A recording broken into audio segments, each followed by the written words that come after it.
Hello to the Kung Fu Cinema crowd at London. As you can see, with me here today is David Gregory, the director of the Bruceploitation documentary, Enter the Clones of Bruce. Thank you very much for joining me today, David. I have to say, it's a great honor and privilege to be able to sit and chat with you today. My pleasure. Happy to be here. Fantastic. So I'd just like to say I've seen the documentary and it completely blew me away. I had preconceived ideas of what Bruceploitation was, and then it completely changed my idea. Before, I might have thought that Bruceploitation was exploiting the viewer, Yeah. but after seeing the documentary, I thought, well, actually, we kind of exploited the actors a little bit as well, and I never really considered that conceit before.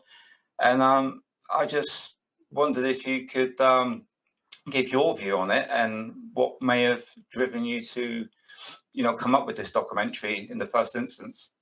Yeah, I mean, I think it's very true. I think that's something that was revealed as we interviewed the various Bruces during the course of making this. But that was really kind of why I wanted to do it, because when we were doing the audio commentary on a trailer compilation we released on my label Severin Films called Kung Fu Trailers of Fury, I was introduced to Michael Worth, and his area of expertise was Bruceploitation.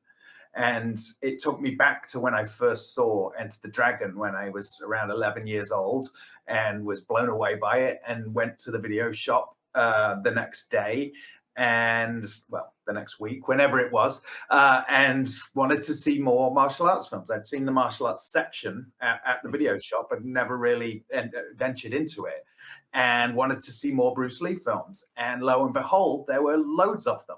There was no end of Bruce Lee films that I Was that? Yeah, exactly. But then I quickly realized that was not exactly the case, and I sort of forgot about it in the intervening years. But when I met Michael, I was like, I wanted to interview him about Bruceploitation. And as we did that first interview, which is in the movie and probably conducted about 7 years ago, I just started to think about, okay, I need to know more about what Bruce Lee thinks about all of this, and what Bruce Lee thinks about all of this, Dragon Lee. And I did a bit of research, and there was very little English language information directly from them about this whole phenomenon, which was vast. Hundreds of films in like a 10-year period. And so I asked Michael, what do they think about it? And he didn't, he had more knowledge than was available online, but still not very in depth about this. And I was like, well, this has to be the next feature documentary that I do. This is a fascinating subject. And unlike the documentaries I'd done previously, it was more of a voyage of discovery. I mean, documentaries, by their very nature, when you interview people, they sometimes evolve in what you set out to do. But this one, I was like, I have no idea what these guys think about all of this. And that just all came out as we did it. And it just, blossomed into this kind of huge endeavor. Yeah, it was really nice to see, because a lot of people like myself, Kung Fu movie fans, might have had preconceived ideas and just thought that they were excited to jump on the bandwagon and perhaps try and fill those shoes. Yeah. But clearly that wasn't the case. And although they were grateful for the work, they've been taken advantage of a little bit. But then, now to hear what they've been through, and they've come out the other side, and this, I think, looking into it again now from this sort of stage and looking back, and then you see that actually they've worked with a lot of top performers from the time. Yeah. You've got like classic villains like Hong Jong-Lee and Lo Lei in there.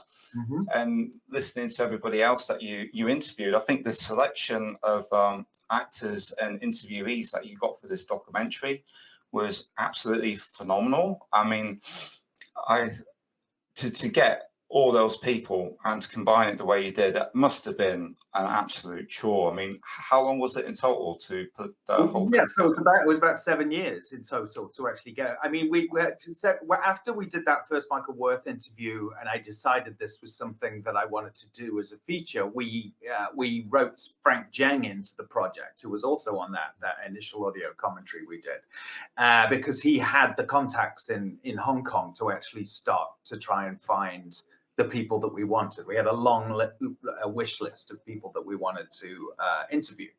And that was the beginning of it. But when we got to Hong Kong, very few of them had actually committed. They would all sort of, yeah, get in touch with me when you get here and I'll see if I'm available, sort of thing. So I've also never done a documentary like that before, where I've, you know, gone to the expense of going with the admittedly very small crew, but some people to Asia to hopefully get something.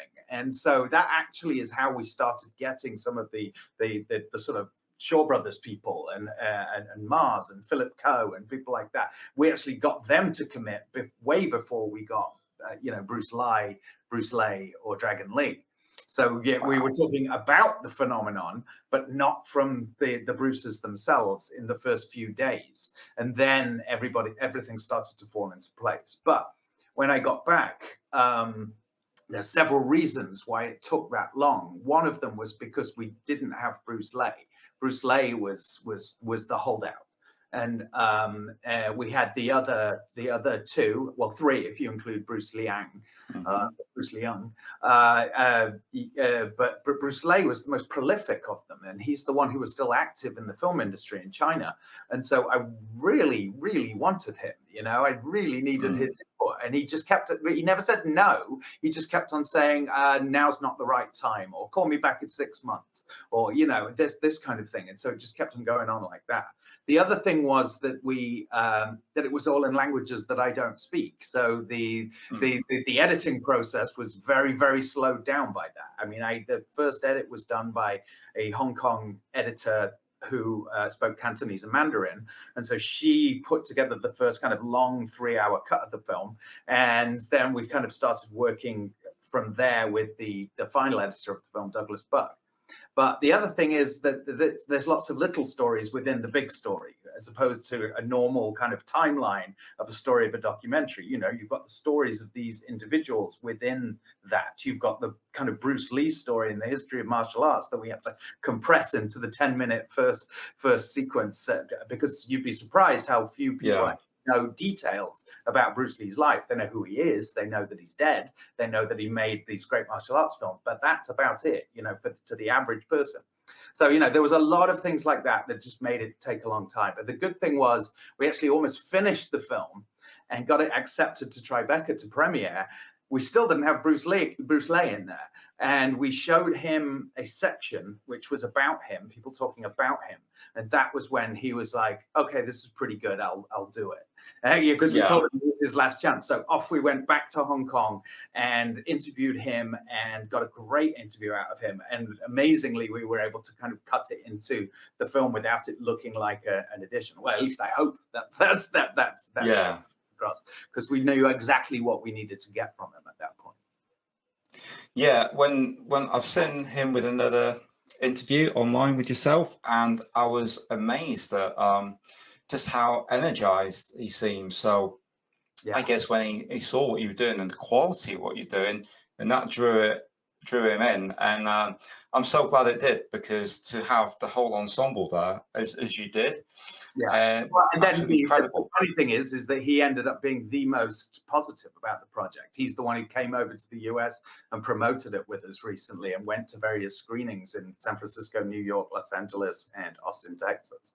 And so he ended up being a real benefit to us. But man, it took a long time to get him. Excellent. Worth the wait, though.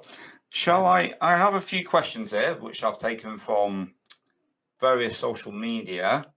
And also from ACC group, which is just a group that I formed with a few other channels and podcasts. So if it's okay with you, could I try and keep me friends and get a few of their questions out? Yeah, go for it. Right.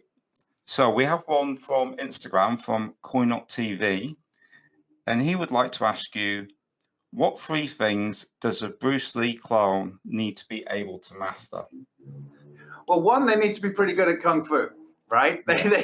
They need to. You can't fake that shit, which was also one of the things that I wanted to explore in these movies. These aren't just throwaway films, even if they were made for very low budgets and very quickly. You know, the thing about kung fu movies that makes them special is that you have to have good stunts, you have to have good action, you have to have good kung fu in them. So I think all of them, you know, have that on varying levels, particularly Bruce Lee and Bruce Lee. And Dragon Lee. I mean, Bruce Lee probably the least of them, but he was still pretty good. But he also was probably the best actor of the bunch. The other thing is you need to be able to act. It's not just because you have fighting skills doesn't necessarily mean you can carry a movie. The other thing is I would say you need to look a little bit like Bruce Lee, but that was a very loose thing at that time, because very few people knew that much about Bruce Lee at that time. He died before Enter the Dragon came out, and so you know the hardcore might have known what he looked like, but the average person in America or in Germany or in France, England, didn't really know that much, enough to like immediately know that that's what he looked like. And of course, producers were relying on that kind of racist idea that they all look the same, you know, and that's that they were like, and they were, you know, Asian producers who were basically like saying, you know, as long as he's Asian, as long as he's got, you know, a physique, as long as he can fight, you know, as long as we put him in the yellow tracksuits and the glasses and stuff like that, we can pass him off as Bruce Lee, which is obviously kind of outrageous. When you look at it now, you're like, that guy looks like Bruce Lee. I know, it's just crazy. And I guess Game of Death's right up there as well, isn't it? With you know, trying to con us. Yeah. Right. Okay. So I shall move on. We have one from the London Late Night Kung Fu Films Club on Twitter. And Peter would like to ask, what is your favorite Bruceploitation film? And if he may, who is your favorite clone? Yep. I have to say my favorite to watch and revisit is Challenge of the Tiger, which is actually a later Bruce Lee, well, later as in, you know, towards the end of the decade after Bruce Lee died. Challenge of the Tiger, Bruce Lee movie, when he was starting to evolve his movies into just kind of action movies, and it's really kind of outrageous. It's got a lot of exploitative elements, a ridiculous storyline about disseminating all the men in the world, like lots of nudity, sort of a James Bond style. Sorry, that's I'm running now. So that one, but then also The Dragon Lives Again, because it's just so absurd, you know. Excellent. Right, then we have a question from Tyler Dixon, also on Twitter, and he would say, what has it been like to see all the love that the audience has for these films, and did you know how much these films meant to people before going into the project, or were you surprised?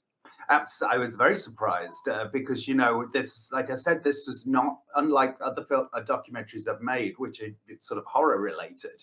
And I know horror inside and out. I don't know Kung Fu cinema inside and out. I have like a peripheral knowledge of it. And so I also, about Kung Fu movie fans, I didn't necessarily know if they were like as rabid and opinionated as horror movie fans can be. So I'm like, I'm really setting myself up to be attacked here, you know. But I have to say, everybody has been extremely positive so far, you know, about it, about how, you know, respectful it is of Bruce Lee and the subgenre. You know, the subgenre isn't just a ridiculous exploitative throwaway.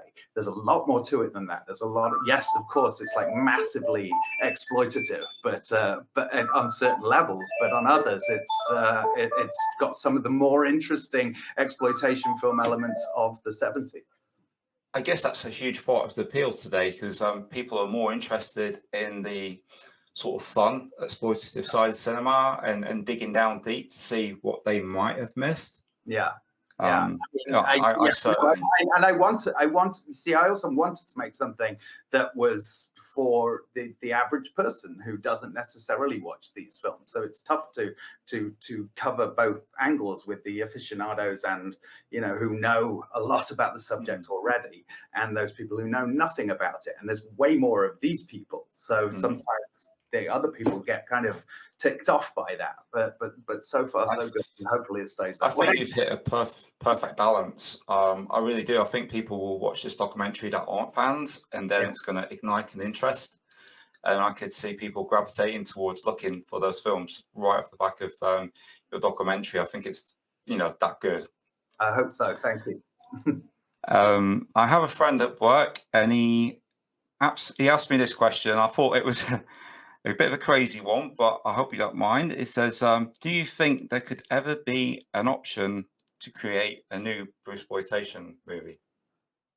Well, they seem to continue making them. I mean, Ang Lee is making a Bruce Lee biopic at this point, and I think every decade or so, there's another Bruce Lee biopic that seems to come out. And every time, from my research, the Bruce Lee hardcore are like, that is not accurate. There are problems with this. That guy doesn't look like Bruce Lee. So I think it's still going on. It's just that there's not quite the demand that there was right after Bruce Lee died, where they just wanted more of these films. And the producers were also relying on the fact that people didn't know enough about Bruce Lee to be so choosy about what they wanted. And let's make no mistake about it, some of these films are ridiculous, but in some ways, as time's gone on, that just makes them all the more audacious, and in some ways, kind of fun. If you can get past just how potentially disrespectful that is to this great figure. I think with having watched the documentary and some Bruceploitation and lots of biopics, I thought after watching this, it'd be a nice idea if somebody was to do a biopic on the Bruceploitation actors, because obviously there's a huge story there to be told. And they all have their own lives. Again, that was another thing that I was interested. I mean, all they all come from different countries. It's they all come from different backgrounds. I mean, all of them came from very modest backgrounds. So that was one thing. It was like the fact that they were getting offered work. That was all they needed. It's like they had to think about the disrespect factor secondarily. But all of them also really admired Bruce Lee. So in their minds, they wanted to pay tribute, whether that was in the producers' minds or moreover, the people who marketed the films are probably the ones who did the most exploiting.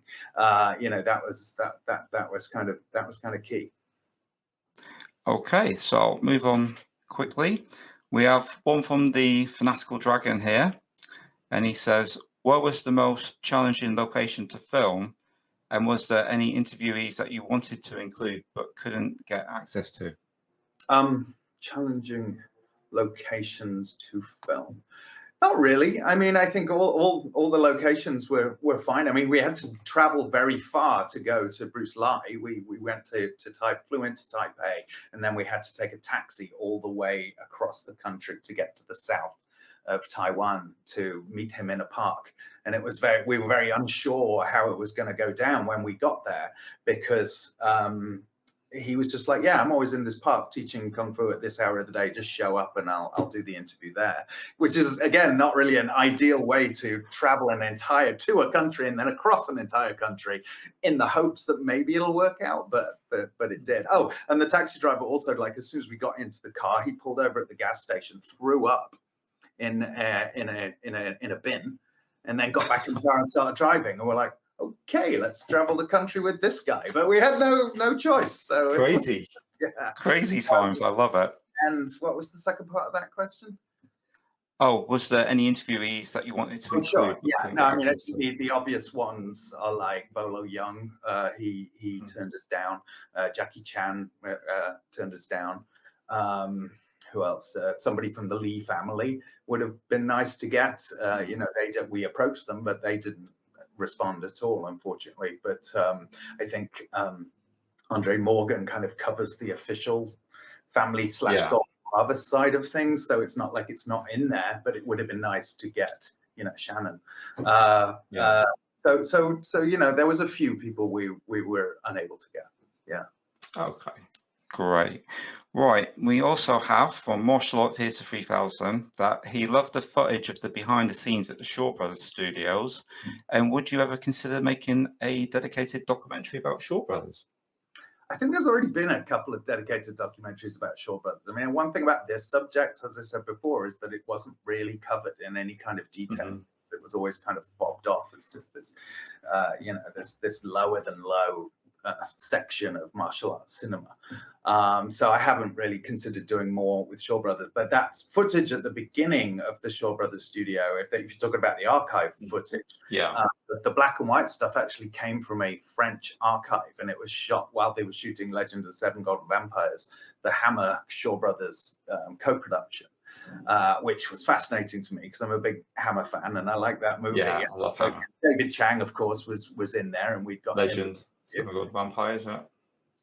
Yeah, David Chang, love him. I'll get one more questioning, so I think we're running a little low on time. And this one's from the Asian Cinema Film Club, and he has put down, who would you consider to be the breakout co-star of the subgenre, and who should be recognized for more than just being a Bruce Lee stand-in? So I think what he's getting at is whose career do you think could have escalated bigger? Yeah, well, I think, are you getting me okay? Because you're breaking up a little bit. Yeah, I'm getting you fine. Okay, good. Yeah, so I would say that Bruce Lee probably is the one that actually did break out a little more. He did go back to China and start making his own movies and directing his own movies, and he still does to this day. So I think he was the one who really had kind of a vision. He produced a bunch of his movies as well. So he really had more of an overview of the film industry in general. He was able to control his career a little bit more than the other guys were, you know. Oh, but I wanted to go back to your previous point about whether a Bruceploitation movie can be made today.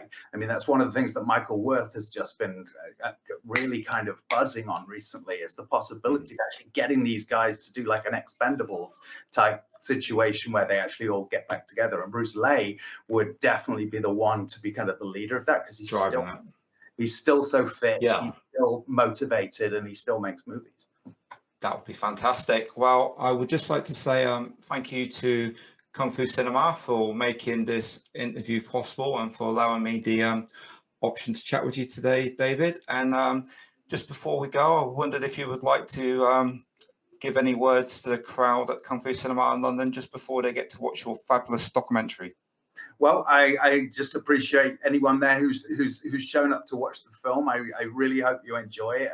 I love cult movies, indie movies, underground movies, or any kind of stuff about the trenches of low budget filmmaking is so much more interesting to me than big budget Hollywood movie making, you know. So I think and I hope that you'll go along with the ride on this, because it's about the passion for making films, no matter how kind of rough around the edges they are, how kind of absurd they are, and how kind of, in some cases, very disrespectful they are. I hope you actually get to enjoy the ride and get something out of it, because it was certainly for me, it was a huge joy to go and meet these guys and actually get them to tell their stories.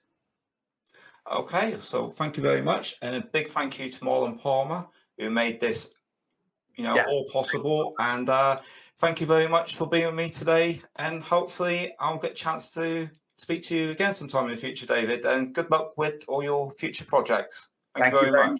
Thank you.